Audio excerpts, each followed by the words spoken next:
Welcome back to NFL Live. We're going to go up close and personnel, if you will. We've got 5 head coaching jobs available. The clock is ticking. Obviously, these teams are in different stages of the process. We're going to look at each job. We'll tell you what's best, what's the biggest challenge, and then, of course, who the top candidate or candidates are. We'll start, Dan, if you will. Look, see, Dan. Yeah. Ooh, there we go. Swiper. Well done. Thought it was me, didn't you? No, Dan's doing it. Anyway, let's start with the Giants. And the biggest benefit of the New York Giants. Yeah, I think without a doubt, tremendous ownership. They're about as stable as it gets there. I can just speak to it personally. They're a tremendous group, and they have a star wide receiver in OBJ who right now seems energized over the possibility of Pat Shurmur being the head coach. All right, the biggest challenge, Bill Polian? Pass protection, without a doubt. They have to protect Eli. Otherwise, he's useless to them, and they haven't done it for the last 2 years. And lack of a big play running back. They need a guy who can make plays on his own. All right, Insider. Our Magic 8 Ball says all signs point to Pat Shurmur, Well the done, Vikings Dan. offensive coordinator. I was told yesterday by someone I'd be shocked if it wasn't Shurmur, but again, sometimes we're shocked. Listen, stranger things have happened, but right now that appears to be the case. Believe me. Okay, Dan, if you will, please.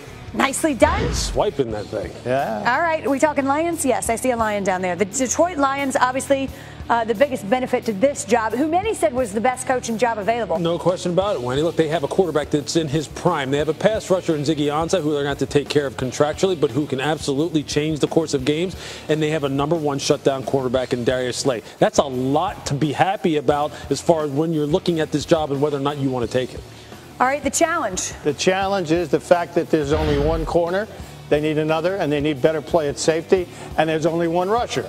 They need 2 more. Other than that, pretty good job. Totally fine. Who are we looking at? Our Adam Schefter reported Sunday that Matt Patricia, the Patriots defensive coordinator, his glorious beard, the pencil tucked behind his ear, will be the next head coach of the Detroit Lions once the Patriots season is over, or is expected to be. Say expected to be. You're sort of our insider. You know things. Yeah. Will he shave that beard when he's I don't know. I don't know. Why would he shave? He's got him where it is. Because he's. Leave it on. Leave it on. That's the guy. That's Detroit. I thought you would back me They up. hired the beard. It's not George Steinbrenner. I mean, they hired the beard. They know what they're Fear the getting. beard, Keep huh? the beard. Might grow mine like that. Okay. Anyway, right. let's go. Do the it. thing. Next week. What do we got? What do we got? Cardinals. We got the Cardinals. Let's talk the biggest benefit to the Arizona Cardinals. Yeah, look, on the defensive side of the football, they've got some playmakers. They've got a great pass rusher in Chandler Jones. They have Tyrann Mathieu. They have Patrick Peterson. So they've got some players on that side of the ball that can really pose some problems for offense, for an opposing offense. But on the other side of the ball, I think Bill's going to talk about that. Okay. Not so much. Not so fast, my friends. There is no quarterback. Start there. That's a worry. Is that a problem? And secondly, this team is aging. There are a lot of guys who are on the back nine of their careers, and in that case, you're inviting injury and things like that. So it's a rough situation. You think Bruce Arians saw that and anticipated it and just felt like, now's the time for me. I'm not up for all of that as they Perhaps. really undertake Could be part of it. an overhaul, which is understandable.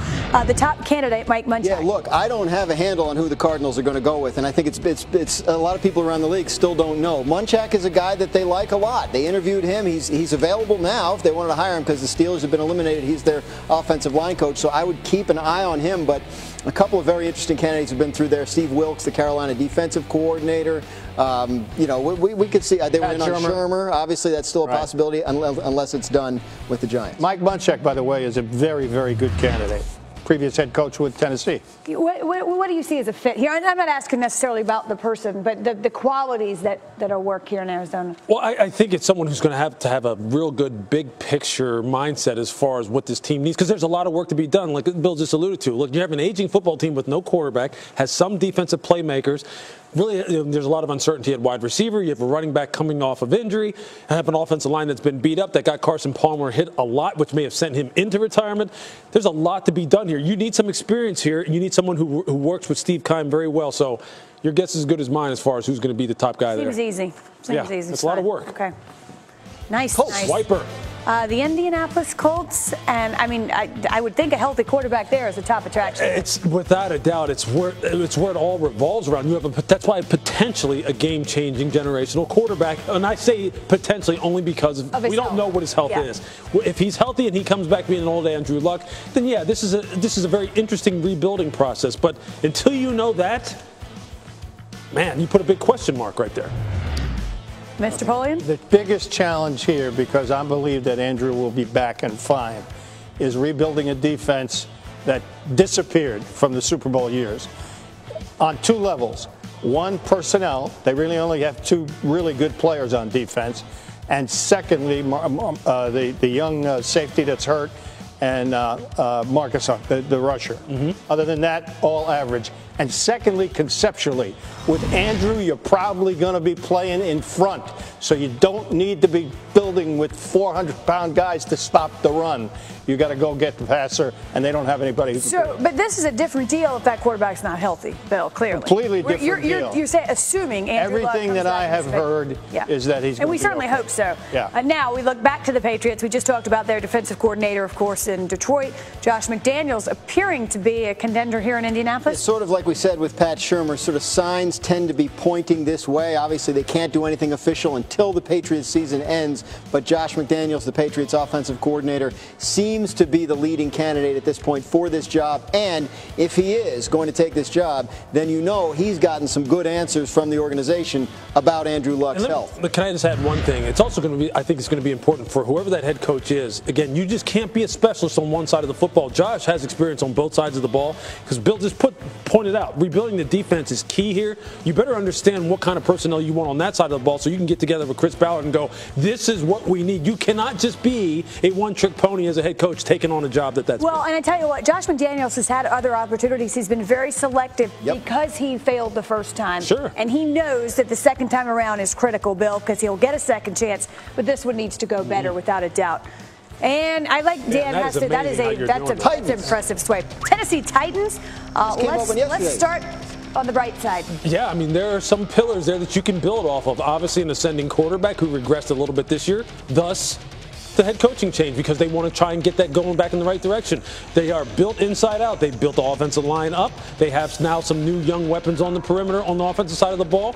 Defensively, they're pretty strong up front. Got to continue to add at the linebacker level, which was exposed by the New England Patriots over and over again.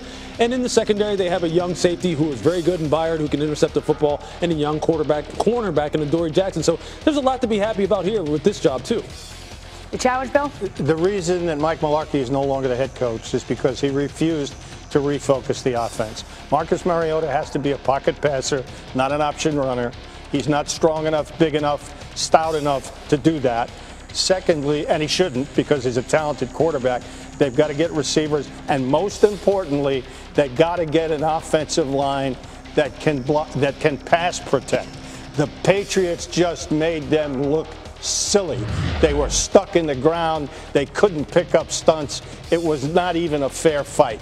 That has to change, and that is the entire refocusing the offense away from a ground and pound mash ball approach to a typical pro offense. I just hope they don't take away the play where he bounces it off the defensive back to his own hands and then catches a touchdown. They're not even there. Keep that in there. Keep that in the play. Yeah, that's going to be everybody's play. But for that play, they're not even playing the Patriots. Particularly on the interior of their offensive line is where they need the help. The centers and guards were exposed. They got to get that left tackle signed. Yeah, and they lost Jack Conklin in the game. So why don't we just? The Patriots going to run the league. I mean, you got Matt Patricia, Josh McDaniels. This guy has spent some time in New England. He was a Patriot, right? He was the defensive coordinator now in Houston. Look, this job just came open yesterday, so we're getting a sense of who they're interested in. But Vrabel, a very intriguing candidate that we've been told to watch there. We're told to watch him in Arizona too, by the way. Sure. He's an up-and-comer. He's well thought of. No experience as a head coach, and not that much as a coordinator. But it seems like Tennessee is interested in talking to some newer faces here. We heard they were interviewing Matt LaFleur, the Rams offensive coordinator. May not be a guy who it's time for yet as a head coach, but he's seen as a bright young candidate. Frank Reich's name has emerged. Frank Reich, another interesting candidate there. You know, he's done great work in Philadelphia. Absolutely, he should. So but I'll say this about Mike Vrabel: very good big picture guy. He's a cerebral guy. Really understands the total team concept. I think people who interview him will be very, very impressed about how he gets it. If Mike Vrabel isn't a head coach this time around, I think it's only a matter of time. Absolutely. No question. That's where the train is headed.